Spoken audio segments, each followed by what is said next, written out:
Tempat kami hujan. Hujan, Lebong hujan. Assalamualaikum. Assalamualaikum warahmatullahi wabarakatuh. Waalaikumsalam Waalaikumsalam. warahmatullahi wabarakatuh.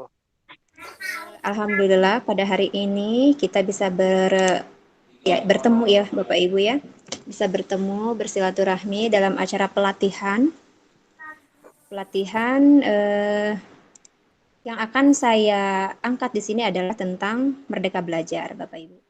Sudah muncul di screen-nya, Bu ya? Ya, siap, Iya, sudah Ya. terlihat. Sebelumnya, perkenalkan, nama saya Cucu Nur Sutani. Saya pengajar seni budaya di SMK Negeri 4 Bandung. Di sini saya sebagai instruktur kepada Bapak Ibu, tetapi sifat saya di sini tidak menggurui Bapak Ibu. Kita hanya berbagi ilmu, berbagi share tentang pengalaman ya Bapak Ibu. Jadi dalam pelatihan ini tidak ada benar atau salah, kita hanya berbagi ya Bapak Ibu ya. Kemudian untuk Ya, perkenalan bisa dari Bapak di sini saya membaca Bapak Hanung. Silahkan Bapak. ya siap. Ah, ya, siap. Terima kasih, Bu. Ibu Cucu. Saya Pak Hanung dari SMK Negeri 2 Bengkulu Utara yang ikut dalam pelatihan Ibu sekarang. Terima Ya salam kasih. kenal ya Pak. Ya, sama-sama Ibu. Baik, peserta yang kedua adalah Bu Doni, betul Ibu? Coba Ibu, iya. ya, Ibu dari mana Ibu dan mengajar di mana? Nama saya Doni Merini. Saya dari Kabupaten Lebong, Provinsi Bengkulu. Saya mengajar di SMK Negeri 4, mengajar seni budaya di sekolah kami. Sama dari Bengkulu ya Bu ya? Dekat nggak Bu Ya, dengan Pak Hanung? kabupatennya dekat. Sekitar berapa jam ya Ibu? Kalau ini 2 jam. sejam 2 jam ya dari utara ya. Di Bengkulu Utara 2 jam Ibu ke Lebong ya. Ke Iya. Lebong ya. Alhamdulillah ya Bu ya Pak, saya bisa bersilaturahmi dengan Bapak dan Ibu. Walaupun saya di Pulau Jawa, Bapak di Bengkulu, jadi kita bisa saling mengenal ya Bapak Ibu. Eh, Baiklah untuk memulai kita akan berdoa dulu. Yang mau memimpin doa, Bapak atau Ibu, silahkan. Saya Pak, Baik. saya Bu. Oh, Ya, oke. silahkan Ya, terima Bu kasih. Doni. Assalamualaikum warahmatullahi wabarakatuh. Kepada Bapak Waalaikumsalam Ibu, Waalaikumsalam. warahmatullahi wabarakatuh. sebelum kita memulai presentasi pada hari ini, ada baiknya kita berdoa menurut kepercayaan dan agama kita masing-masing. Berdoa dimulai.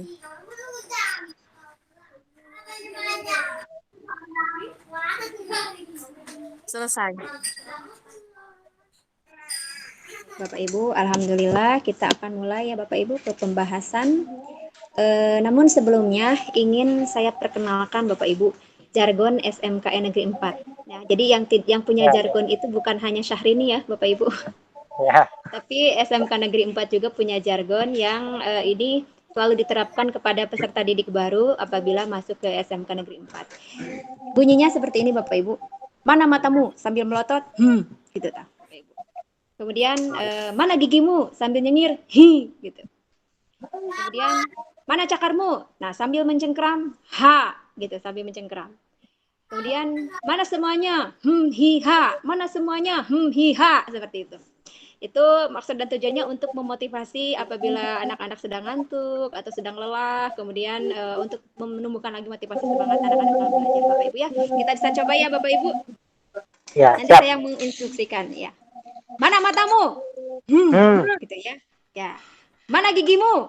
Hi. hmm, Mana cakarmu? Ha. oh, Nah, mana semuanya? hmm, Hi ha. oh, Mana semuanya? Hi hmm, ha. oh. Nah, begitu Bapak Ibu ya. Nah, ini jargonnya dari yang apa yang ada di SMK Negeri 4 ya Bapak Ibu. Alhamdulillah bisa kenal di Bengkulu ya nanti jargonnya. Siap. Baik Bapak dan Ibu, mengawali Pengalaman. materi ya, mengawali materi untuk belajar mereka. Nah, sebelumnya Bapak Ibu kan menerima surat tugas dari sekolah untuk mengikuti pelatihan pada hari ini. Apa saja persiapan yang Bapak Ibu persiapkan dalam mengikuti pelatihan ini? Dari Ibu Doni mungkin persiapan apa yang Ibu persiapkan?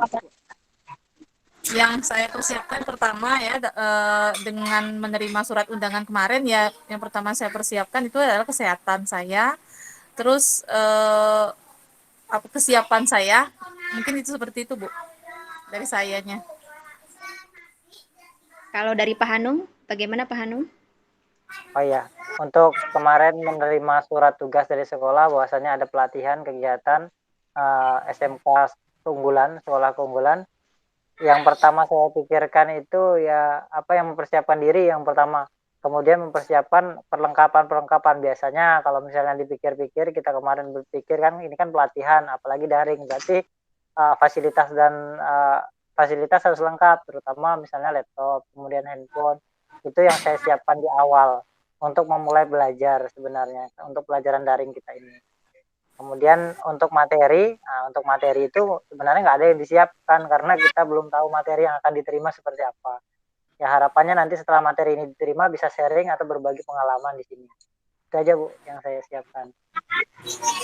Baik Bapak Ibu, yang utama adalah sehat ya Bapak Ibu ya. Ya Karena benar. kalau misalnya kita sehat, pasti apapun akan dilalui dengan mudah gitu ya Bapak Ibu. Makanya utamakan kesehatan, apalagi kita sedang dicoba dalam masa pandemi, sehingga kesehatan itu sangat ini Bapak Ibu ya, sangat diuji ke ininya Sama. gitu ya, kesiapannya iya. Baik Bapak Ibu, setelah kita ngobrol tadi di atas tentang persiapan. Nah, menurut Bapak Ibu, pendidikan yang merdeka atau ya pendidikan yang berbeda ya, yang merdeka ya. Menurut Bapak dan Ibu, apa itu merdeka belajar? Yang terlintas dalam pikiran Bapak Ibu tentang merdeka belajar itu apa sih gitu Bapak Ibu? Mungkin pernah atau mendengar atau berpengalaman dan sebagainya. Maka Ibu Doni. Iya, Bu Cucu. Kalau menurut saya merdeka belajar itu lebih diutamakan pada peserta didiknya, ya, karena kita gimana cara kita membuat mereka itu menjadi betah dalam kelas, tidak bosan dalam penjelasan kita, tidak bosan dalam cara mengajar kita. Jadi jika jika mereka tidak memenuhi itu semua, mungkin mereka merasa bahagia. Dengan merasa bahagia, ya namanya merdeka, mereka bisa menerima semua pelajaran-pelajaran yang diberikan oleh guru-gurunya. Terus yang selanjutnya setelah siswa kita merdeka, ya kita lebih semangat lagi jadinya untuk mencurahkan semua ilmu-ilmu yang ingin kita terapkan pada hari itu. Mungkin seperti itu, Bu. Baik, kalau dari Pak Hanung bagaimana Pak? Menurut Bapak yang terlintas tentang kata merdeka belajar, itu apa ya Pak? Ya, merdeka belajar ya Ibu. Merdeka belajar kalau menurut pendapat saya, pemikiran saya yaitu memberikan kebebasan untuk mendapat pendidikan, terutama pada peserta didik kita. Apa yang mereka inginkan, konsep belajar seperti apa yang mereka harapkan itu yang kita lakukan. Tujuannya apa? Tujuannya untuk ya yang pertama membuat mereka senang dulu. Belajar itu harus senang dulu. Kalau udah senang, apapun yang kita berikan insya Allah bakal diserap oleh peserta didik. Nah, itulah memerdekakan belajar. Jadi kita mengetahui keinginan siswa peserta didik kita apa, baru kita mulai perlahan mengikuti alur atau petunjuk dari pelajaran atau pendidikan dari pelajaran kita yang kita sampaikan ke mereka. Jadi kita nggak boleh langsung memberikan tiba-tiba masuk ke kelas langsung memberikan pelajaran tanpa ada respon terhadap mereka atau tanpa ada permulaan dahulu, memberikan kebahagiaan, memberikan kesenangan terhadap mereka, baru mulai belajar. Mungkin itu yang menurut saya untuk merdeka belajar terhadap siswa. Itu ya Bapak Ibu ya.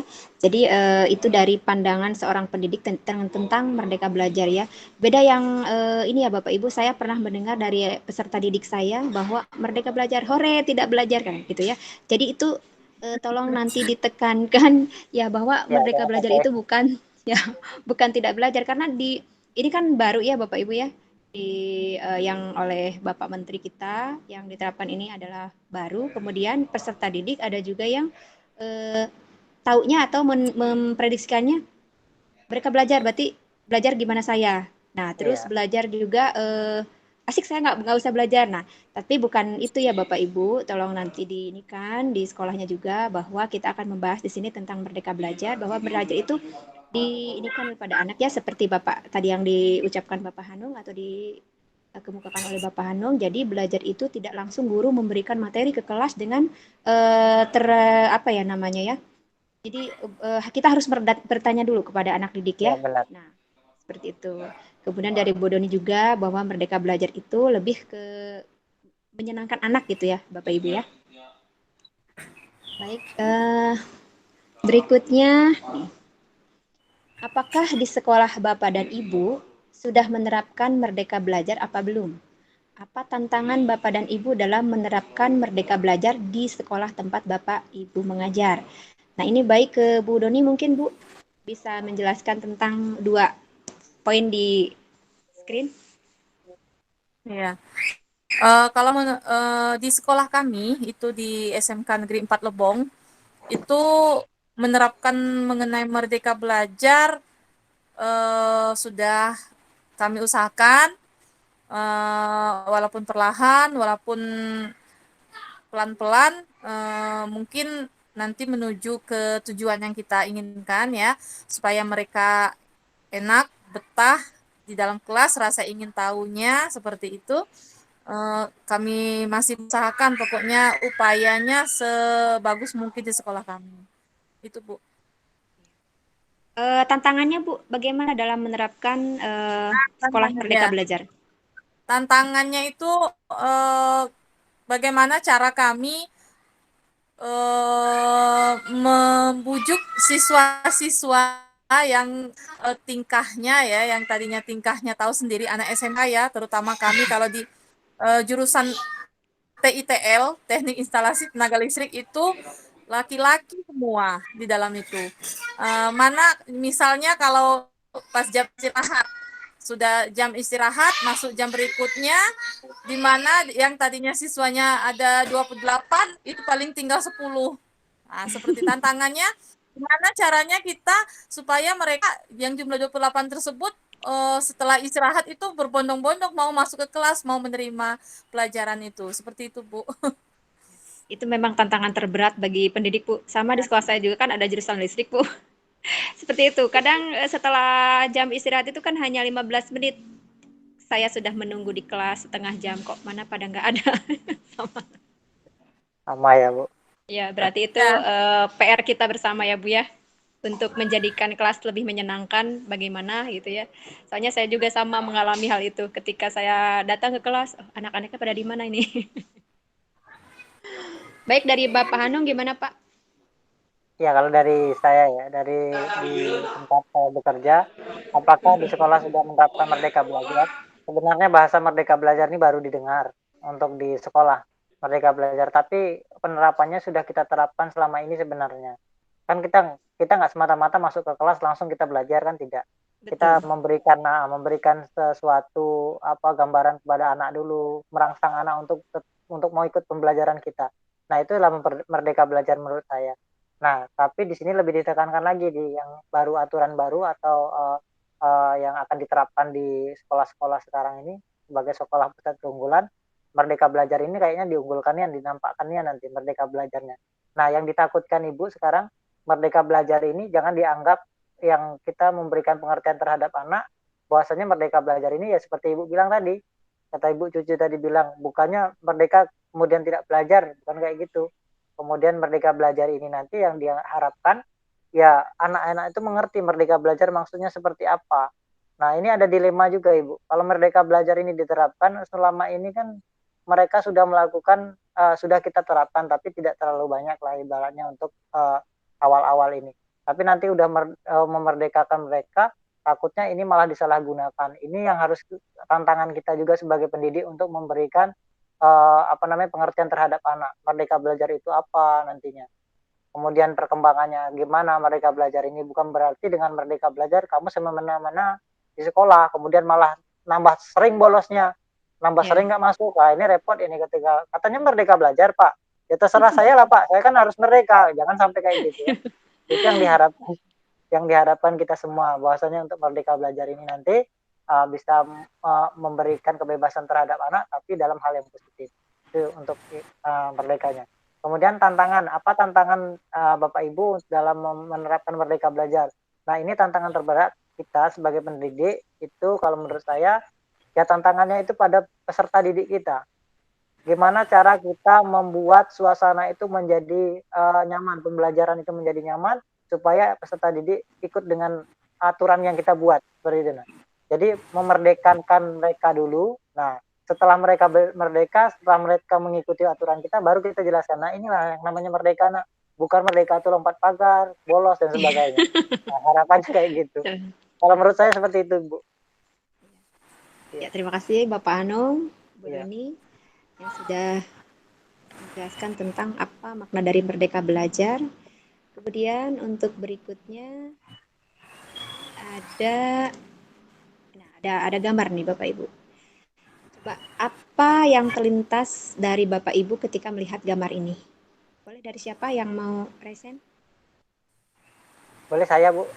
Boleh silakan. Nah, yang saya lihat dari gambar yang ada itu kayaknya pemberian motivasi terhadap peserta didik. Jadi seorang guru yang berada di depan sebelum memulai pelajaran dia memberikan motivasi terlebih dahulu terhadap peserta didik untuk sampai nanti ke materi yang akan dia sampaikan. Harapannya apa? Nampaknya dari gambar itu dia punya harapan besar seorang pendidik di depan itu. Apa harapannya? Harapannya ketika nanti masuk ke materi pelajaran, anak-anak itu sudah rileks, tenang dengan pelajaran yang dia akan terima. Jadi nggak ada beban lagi, tidak ada namanya keluh kesah lagi seorang anak. Jadi kayaknya ini akan memberikan motivasi kemudian semangat pagi kayaknya kepada anak-anak untuk memulai harinya pada saat pembelajaran. Itu yang saya lihat dari gambar tersebut. Baik, untuk Bu Doni, bagaimana Iya, ketika melihat gambar ini, apa yang terlintas dalam pikiran Ibu melihat gambar ini? Seperti itu. ya yang terlintas di pikiran saya dengan melihat gambar ini, ya itulah tugas kita sebagai seorang pendidik. Sebelum kita mau mulai pelajaran mungkin ya, itu kita harus menyemangati, apa kabar siswa, gimana kabarnya, misalnya seperti itu kan. Pokoknya Ya, mudah-mudahan ini ceria, hari ini seperti itu. Mungkin di tengah-tengah pelajaran juga pun memberi semangat dengan misalnya lihat ada yang ngantuk, ada yang uring-uringan, itu kita ya sebagai seorang guru ya itu memberi semangat Tugas kita, ya benar. contohnya. Ya. Seperti itu, Bu. gitu ya. Baik, ya ini istilahnya semangat ya, semangat pagi yang tadi seperti Ibu Doni ungkapkan bahwa seorang guru itu menjadi kalau dalam bahasa Sunda itu digugu dan ditiru ya Ibu ya. Ya benar. Digugunya itu ya dituruti, ditirunya itu ya di contohnya itu dilakukan atau ditiru oleh anak-anak. Sehingga kalau pendidiknya itu memberikan contoh yang baik, maka pasti anak didiknya pun akan baik gitu ya. Seperti yang terlihat di ketika guru mengacungkan tangan, semuanya serempak mengacungkan tangan. Seperti itu ya Ibu ya. Kemudian ini menjadi untuk kita ya Bapak Ibu, berarti motivasi dari seorang guru itu akan sampai kepada muridnya apabila kita bersemangat Bapak Ibu. Iya Ya, benar. kalau kita mengajar, karena kita seorang guru kan manusiawi ya Bapak Ibu, mungkin di rumah ada masalah, ketika datang ke sekolah dibawa uring-uringan gitu ya Bapak Ibu, pasti anak pun akan merasa tidak Bahwa nyaman. Tidak Ya, nyaman. ya tidak nyaman begitu. Sehingga kita di sini sebagai pendidik itu harus pandai seperti pemain perannya Bapak Ibu, pemain peran atau Ya, sebagai lakon gitu ya di ya, suatu drama yang mana kita harus selalu memberikan contoh yang baik supaya anak didiknya itu meniru kita gitu. benar. Walaupun kita punya masalah di rumah, mungkin anak kita juga sedang BDR, kita pikiran juga kalut gitu gimana, tetapi tetap saja di hadapan anak didik kita harus smile seperti itu. Iya benar. Benar Itulah ya Pak kita. ya Bu ya. Ya Ya, benar. jadi mungkin ya pasti Bapak Ibu juga ya pernah mengalami, aduh ini di rumah lagi kalut atau gimana gitu. Tapi tetap saja di depan anak-anak kita harus smile, membuat sekolah menjadi menyenangkan gitu kan di kelas apa harus terlihat anak-anak kita itu nggak punya masalah gitu ya Bapak Ibu ya. profesional, Kemudian tetap ya harus Ya, profesional. profesional, benar, betul. ya, benar. Betul.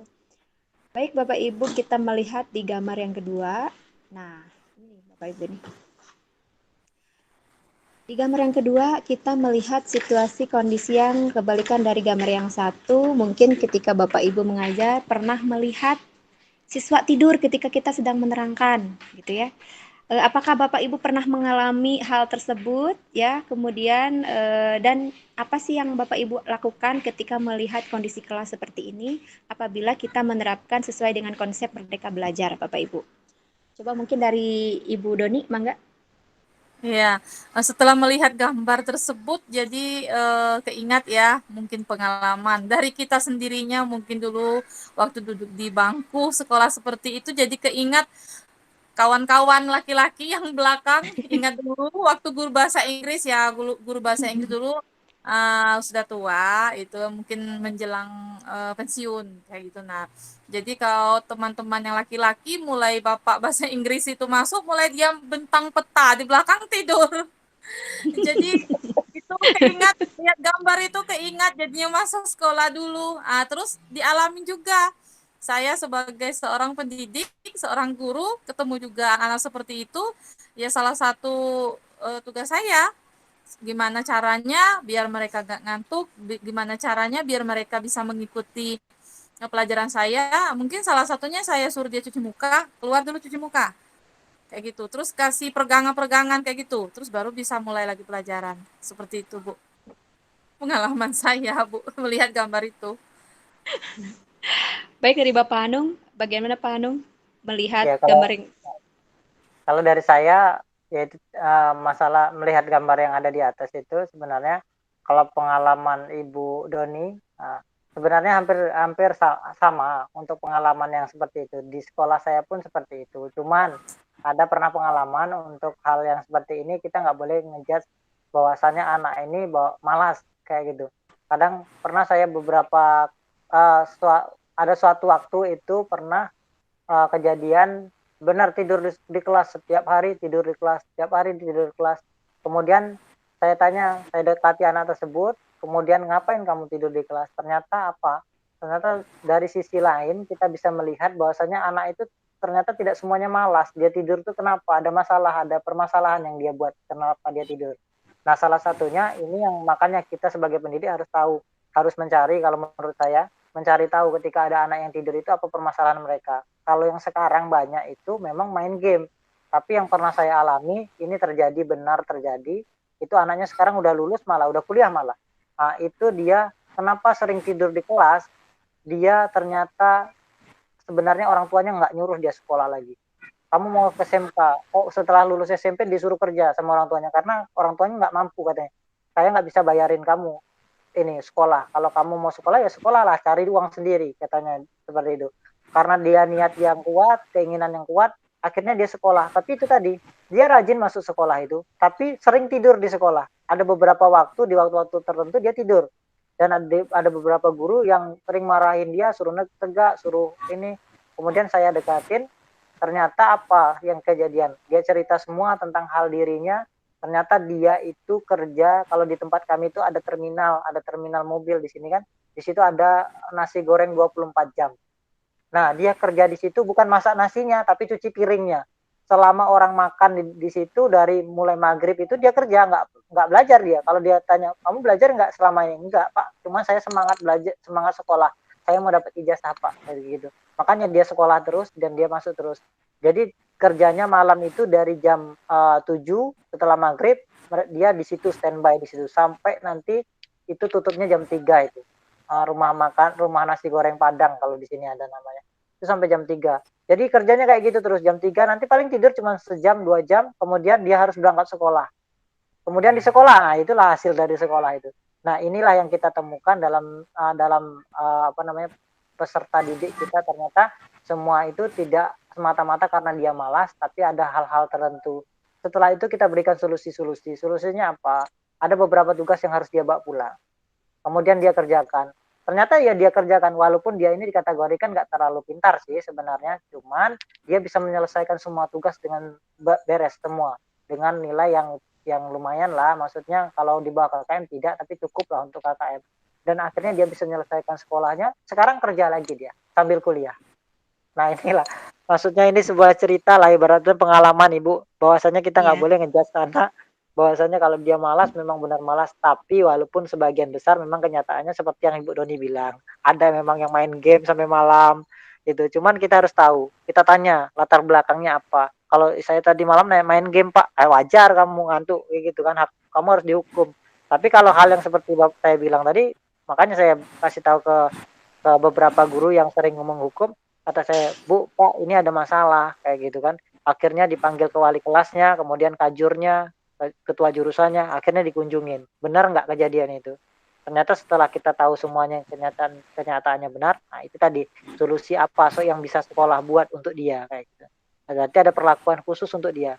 Pembelajaran dibuat semudah mungkin lah ibaratnya boleh bawa pulang pembelajaran. Cuman ya dikurangi lagi, gimana kalau bisa jangan tidur lah, kalau agak ngantuk-ngantuk nggak apa-apa cuci muka, akhirnya kayak gitu. Dan akhirnya sekarang sukses gitu. Dia kuliah juga. Nah ini pengalaman Ibu Cucu untuk Ya, yang saya pernah alami. Terima ya, kasih. ya. Terima kasih Pak Anung, Bu Doni. Ya, saya juga pernah mengalami ya Bapak Ibu. Kebetulan saya di sekolah itu jadi staf kesiswaan dan ada satu anak yang setiap hari kesiangan, Bapak Ibu, ya.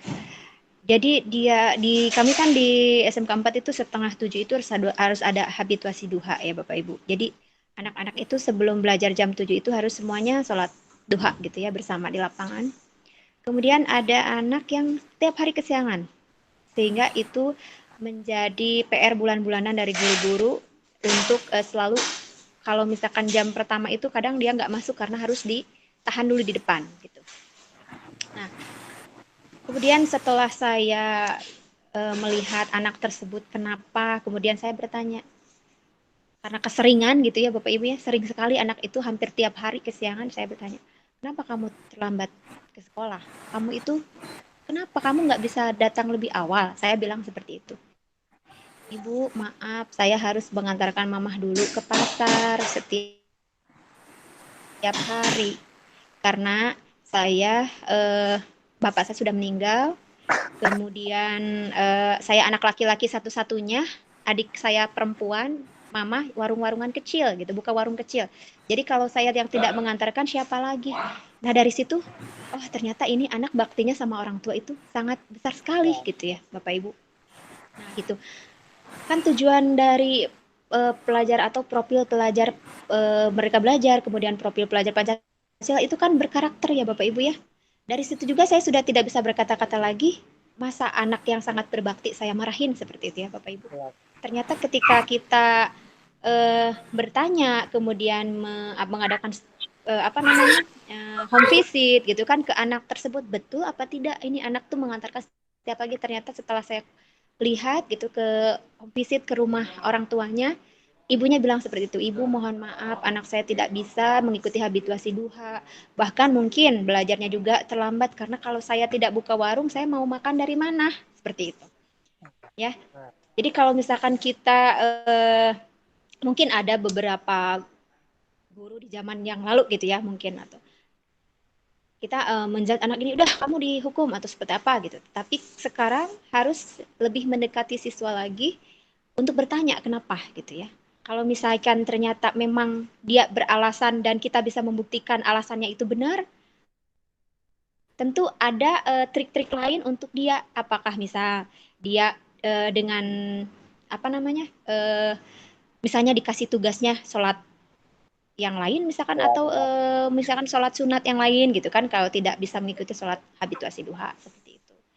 Nah, jadi sekolah saya juga sama Pak ada kasus seperti itu. Jadi anak terlambat terus ketika menjadi bulan-bulanan gitu tugas piket kemudian dimarahin terus sampai istilahnya tapi semangatnya tinggi gitu Bapak Ibu setiap hari datang. Iya, Setiap hari nggak datang. ada Ketika ada saya orang yang tanya, seperti itu. iya, betul. Nah, kemudian ada kasus lagi sama yang tidur gitu ya, tadi yang seperti Pak Hanong bilang. Nah, itu sama. Jadi kebanyakan karena itu dari yang keluarganya betul-betul membutuhkan gitu Bapak Ibu ya. Jadi dia ikut berjualan, ikut membantu dan sebagainya. Tapi ya memang kebanyakannya itu karena dia ngantuk itu banyak juga sih saya yang nanya, Bu saya soalnya main game sampai malam, Iya banyak yang benar. seperti itu. Itu ada juga. Betul, tetap ya jadi Tapi itu ya makanya kita jadi intinya jalanin. ya betul. Nah, jadi intinya untuk konsep Merdeka Belajar ini yang sudah kita atau saya apa namanya sudah saya jabarkan di awal dan Bapak Ibu juga sudah memberikan tentang gambaran Merdeka Belajar bahwa sebetulnya yang tidak ada persepsi dari anak bahwa Merdeka Belajar itu hore saya bebas belajar, tetapi lebih ke apa ya namanya di lapangan itu ya implementasi di lapangan bahwa kita itu harus lebih tahu mengenal ke anak gitu ya Bapak Ibu ya. Kita harus Iya. tahu ke peserta didik, kalau bisa itu satu-satu kita harus tahu apa dia kesukaannya, dia minatnya di mana, kemudian hobinya apa. Karena dengan seperti itu pasti otomatis anak itu akan senang dengan kita. Seperti itu Bapak Ibu.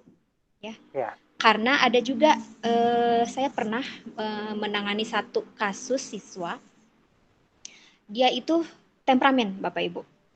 Dia sama teman-temannya itu dijauhin sendiri, nggak mau. Kemudian ketika saya tanya, kebetulan waktu itu saya wali kelasnya, nilainya juga hancur semuanya di semester PTS, ketika PTS awal itu hancur semuanya, nilainya hampir semuanya merah. Dan ketika kalau saya tanya itu, matanya itu melotot Bu. Jadi matanya itu melotot gitu tah. Saya juga sebagai wali kelasnya merasa takut waktu itu ya Bapak Ibu ya. Merasa takut karena dia emosional gitu dan gampang sensitif gitu. Nah, kemudian saya mencoba dengan menyapanya, dengan selalu istilahnya apa, senyum gitu kan sama anak tersebut. Mungkin dia juga jadi luluh karena dia sama teman-temannya itu dijauhin Pak Anung. Jadi Oh iya. karena sifatnya dia itu sehingga dijauhin sama teman-temannya. Kemudian saya bilang ke KM-nya jangan dijauhi, coba rangkul. Budak sih itu mah gitu. Bilang katanya, budak sih itu mah Oh, dia nggak bisa bersosialisasi, dia mah maunya sendiri. Nah, ketika saya coba untuk dekat, kemudian saya bertanya, gimana kabarnya? Pertama itu tidak mau bertanya dulu tentang apa kenapa dia seperti itu karena saya takutnya dia tersinggung. Jadi saya hanya bercanda gitu sama dia. Kemudian gimana kabarnya? Nah, gitu kan.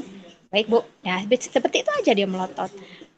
Kemudian terus saya nih coba-coba gitu ya ke dunia mereka. Ini kamu kan sekarang udah mau dewasa nih gitu kan saya begitu. Kamu ini nggak, kamu tuh di teman-teman kan di sini listrik semua nggak ada ceweknya gitu kan kata saya itu. Kamu ini nggak coba jadi secara ini ya Bapak Ibu ya secara apa bercanda saya tuh kan di kelas TI kan banyak perempuan ya masa kamu nggak ini kok cantik-cantik kata saya seperti itu. Kemudian dia senyum akhirnya tadi bercandain sama saya gitu dia senyum. Oh nggak Bu, ah malu canda bilangnya gitu. Udah kalau misalnya malu sama ibu juga nggak apa-apa nitip kalau kamu suka ya saya jadi bercoba untuk bercanda Bapak Ibu ya ya. yang akhirnya dia mau terbuka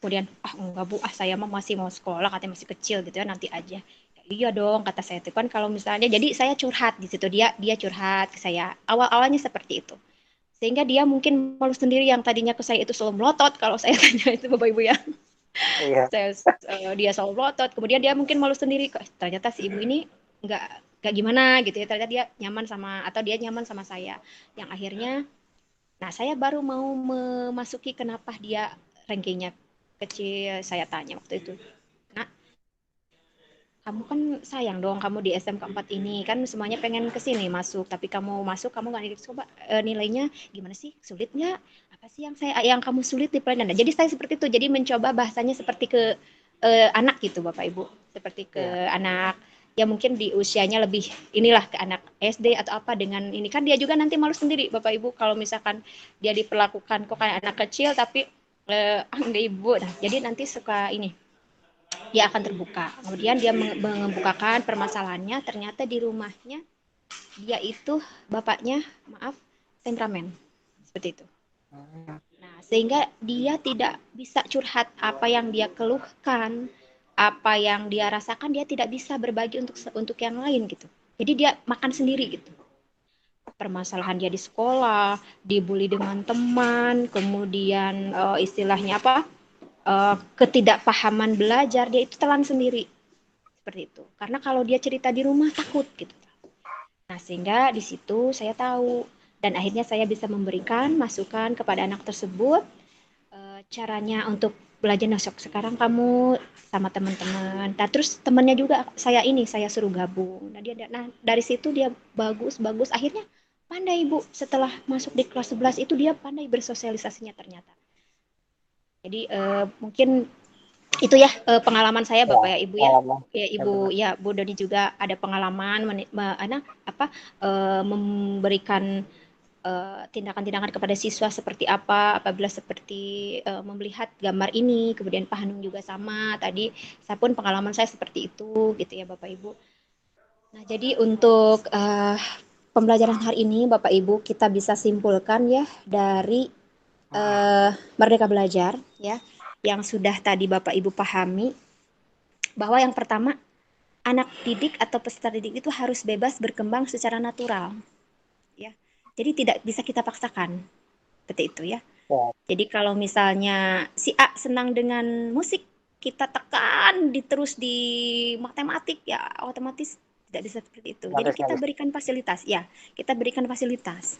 Nah, seperti itu. Yang kedua, pengalaman langsung adalah rangsangan terbaik dalam pembelajaran. Ya, Bapak Ibu ya. Jadi pengalaman langsung seperti misalkan anak ingin belajar piano, Bu, saya pengen piano. Kita langsung nih pianonya silakan kamu pelajari. Nah, seperti itu.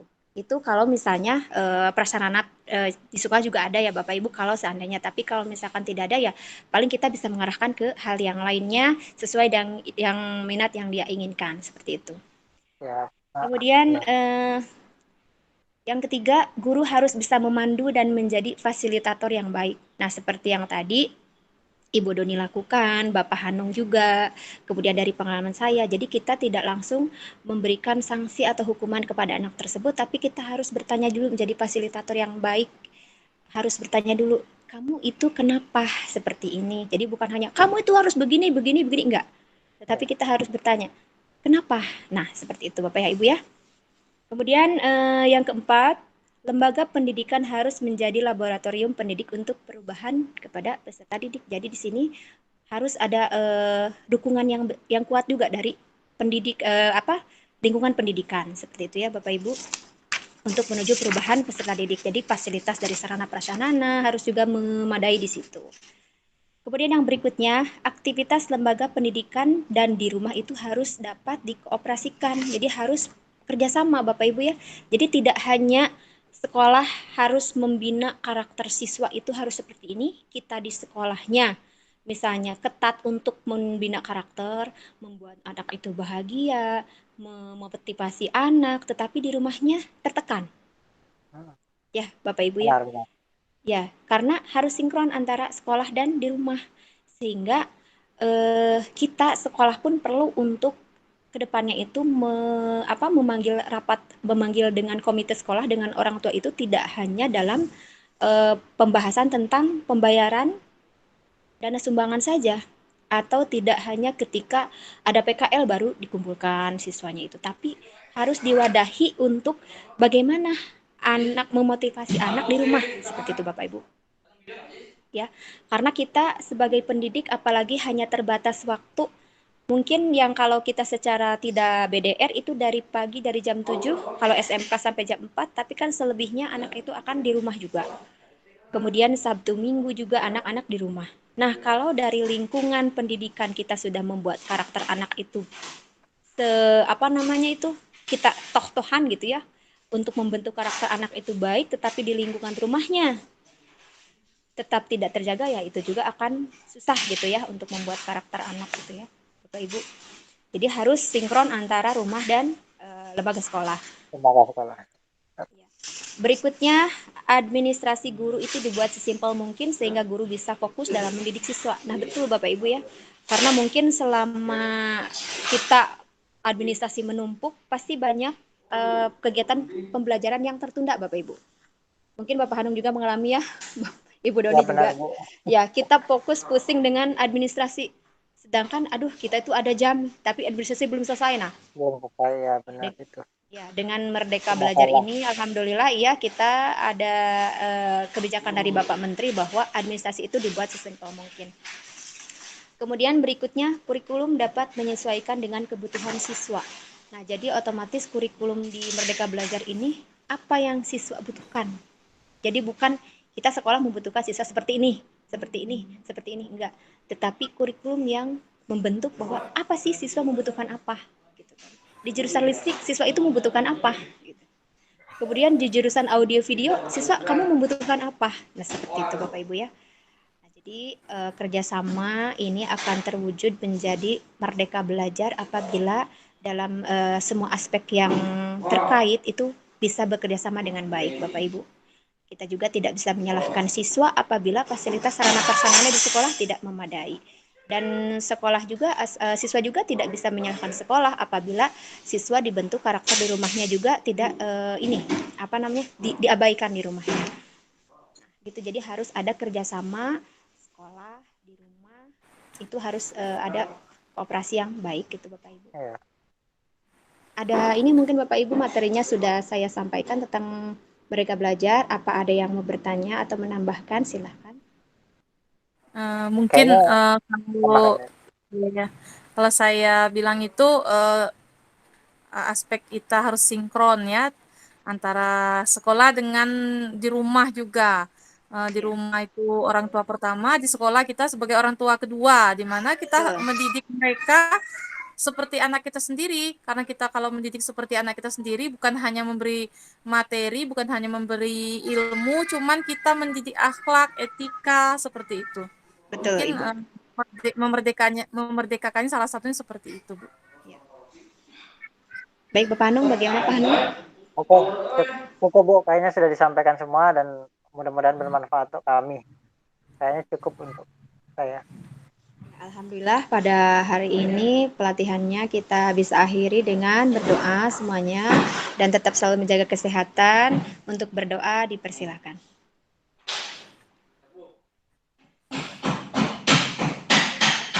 Berdoa selesai. Terima kasih atas kehadirannya Bapak Ibu. Mohon maaf apabila ada kesalahan kata dari saya. Sekian dari saya dan boleh meninggalkan roomnya. Terima Ya, kasih. terima kasih Sampai Bu. ketemu lagi. Sampai